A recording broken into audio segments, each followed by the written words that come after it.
Within the context of longsword fencing, the term technique encompasses a wide array of offensive and defensive maneuvers, each designed to outmaneuver an opponent or create openings for effective attacks. These techniques are built upon the foundational elements of stances, guards, footwork, and an understanding of the weapon itself. Feints. Purpose.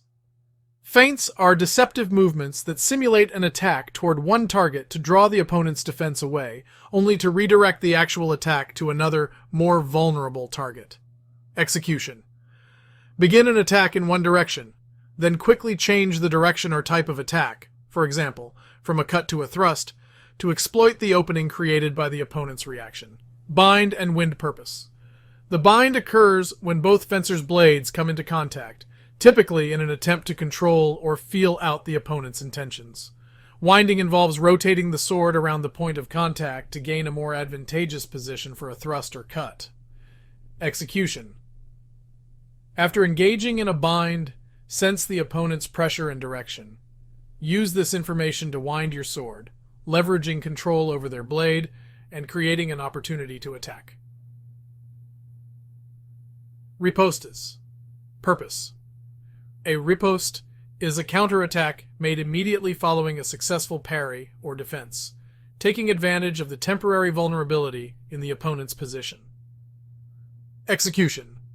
After deflecting an opponent's attack with a parry, quickly follow up with a strike or thrust while their guard is down, or while they're recovering from their initial attack. Zwerchhau, horizontal cut. Purpose. The Zwerchhau is a horizontal cut that is effective against high guards like Vomtag. It can serve to both attack and defend by intercepting and countering an incoming strike. Execution. From a high guard, swing the sword in a horizontal arc at head height, aiming to strike the opponent's head or neck, or to intercept their descending cut. Durchlaufen, running through purpose. This technique is used in close combat when the distance has closed too much for effective sword strikes. It involves closing in on the opponent to initiate a grapple or throw. Execution. After a bind or when close enough, step in with one foot between the opponent's legs, using your body weight and position to unbalance and potentially throw them down. Abnehmen. Taking off.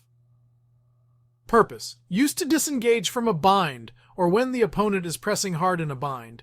It allows the fencer to escape pressure and reposition for a counterattack. Execution.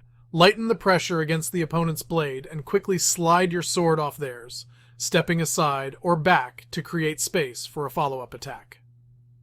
Überlaufen, overrunning. Purpose. This technique targets an opponent who is in a lower guard, using a high, descending strike to overpower their position. Execution. From a higher guard like Vomtag, execute a powerful downward strike aimed at the opponent, leveraging height and gravity to overcome their lower positioned defense. Unterhalten, sustaining. Purpose. Maintaining constant pressure on the opponent, not necessarily with the intent to immediately strike, but to control their movements and create openings. Execution. Keep the sword extended towards the opponent, using feints, light touches, and controlled movements to dictate the flow of the engagement, and to seek openings for decisive strikes. The ability to predict and apply these techniques when they are needed is key to one's success as a longsword fencer, plus physical skill and strategic planning. We need to keep these key techniques in mind when writing our longsword fencer. This doesn't have to be perfect, but it has to be taken into account. If your character doesn't use these tricks, you won't know if they're really that good. Someone who knows will notice, and we don't want that. We'll get into these in later videos. Trust me, there's a reason why I'm focusing on longswords, and understanding them is worth it.